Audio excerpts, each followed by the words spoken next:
ఆచి చికెన్ మసాలా. ఆంధ్రప్రదేశ్లో ప్రపంచ ఆదివాసీ దినం వేడుకలు ఘనంగా జరిగాయి. విజయవాడలోని తుమ్మలపల్లి కళాక్షేత్రంలో జరిగిన కార్యక్రమానికి ముఖ్యమంత్రి చంద్రబాబు ముఖ్య అతిథిగా హాజరయ్యారు. వేదిక వద్దకు చేరుకున్న సీఎం గిరిజనులు తమ సంప్రదాయ కొమ్ము, బంజారా, తింసా నృత్యాలతో ఘనంగా ఉత్సాహభరితంగా స్వాగతం పలికారు.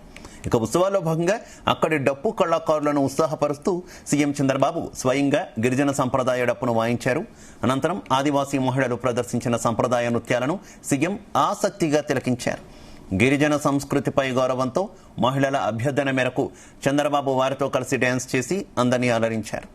గిరిజనుల ఆచార వ్యవహారాలను కొనియాడిన ఆయన వారి సంక్షేమానికి తమ ప్రభుత్వం ఎల్లప్పుడూ కట్టుబడి ఉంటుందని స్పష్టం చేశారు.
ఈ సమాజానికి, దేశానికి నేను ఏమి ఇవ్వాలి అనే లక్ష్యంతో మనం పనిచేయాల్సిన అవసరం ఉంది.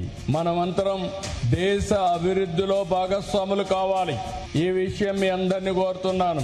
ఎందుకు ఈ విషయం చెప్తున్నానంటే, నేను నా దేశం అన్నింటికంటే ముఖ్యంగా ఉండాలి. మీరు బాగుండాలి, మీ కుటుంబం బాగుండాలి, మీ గ్రామం బాగుండాలి, ఈ దేశం బాగుండాలనే పనితో మనం పనిచేయగలిగితే ఇక ఏ సమస్య ఉండదనే విషయం గుర్తుపెట్టుకోవాలి. దేశభక్తి అన్నింటికంటే ముఖ్యం. ఇక్కడే మీరు చూశారు, తెలుగు తల్లితో ప్రారంభించాం, వందే మాతరం పాడుకున్నాం, మళ్లీ జనగణమనతో మన మీటింగ్ కూడా సమాప్తి చేస్తున్నాం. ఈ స్ఫూర్తిని ఇంటింటికి తీసుకెళ్లాల్సిన అవసరం ఉంది. నీ కోసం నువ్వు ఏం చేసుకుంటున్నావు, నీ కుటుంబం కోసం ఏం చేస్తున్నావు, దేశం కోసం ఏం చేస్తున్నావు అనే ఆలోచన అందరిలో రావాల్సిన అవసరం ఉంది. ఈ స్వాతంత్ర సమర దినోత్సవ సందర్భంగా 7 రోజులుంది. ఈ రోజు నుంచి 15 వరకు, ఆ తర్వాత 2047 వికసిత్ భారత్ స్వర్ణాంధ్రప్రదేశ్ ఉంటుంది. మీరు గాని అనుసంధానం కాగలిగితే ఆకాశమే హద్దుగా మీరు ఎదిగే పరిస్థితి వస్తుంది. అందుకోసం నేను చెప్తున్నా, నీ కోసం నువ్వు పనిచేయడమే కాదు, సమాజానికి, దేశానికి ఏం చేస్తారో, ఏం చేయగలుగుతారో మీరు కూడా ఆలోచించాల్సిన అవసరం ఉంది.